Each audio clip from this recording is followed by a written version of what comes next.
Tesla to ramp to 500 robotaxis in Austin by end of 2025. Tesla's Robotaxi pilot is still in its early stages, but it seems like the program in Austin and the Bay Area will see a notable update soon. This was, at least, as per recent comments from CEO Elon Musk during his appearance on the All In podcast. Robotaxi expansion. While discussing Tesla's Robotaxi ambitions, Elon Musk shared some tidbits about the company's targets for the autonomous ride-hailing program. As per Musk, Tesla is pushing to increase its Robotaxi fleet size in Austin to 500 units. The Robotaxi fleet in the Bay Area will also be increased to 1,000 units. These expansions are expected to be accomplished by the end of the year. We're scaling up the number of cars to what happens if you have 1,000 cars. Probably we'll have 1,000 cars or more in the Bay Area by the end of this year.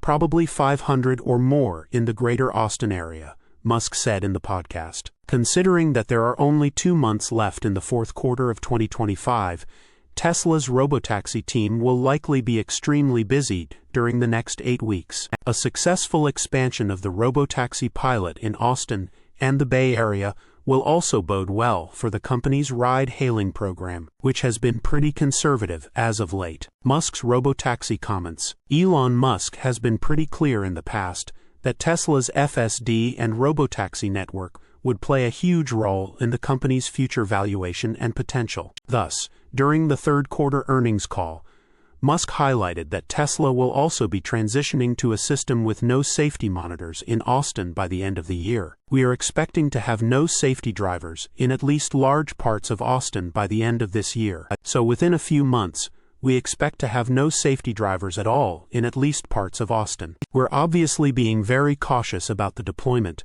Musk said during the Q3 2025 earnings call. Source: reposted and summarized from Simon Alvarez at teslarati.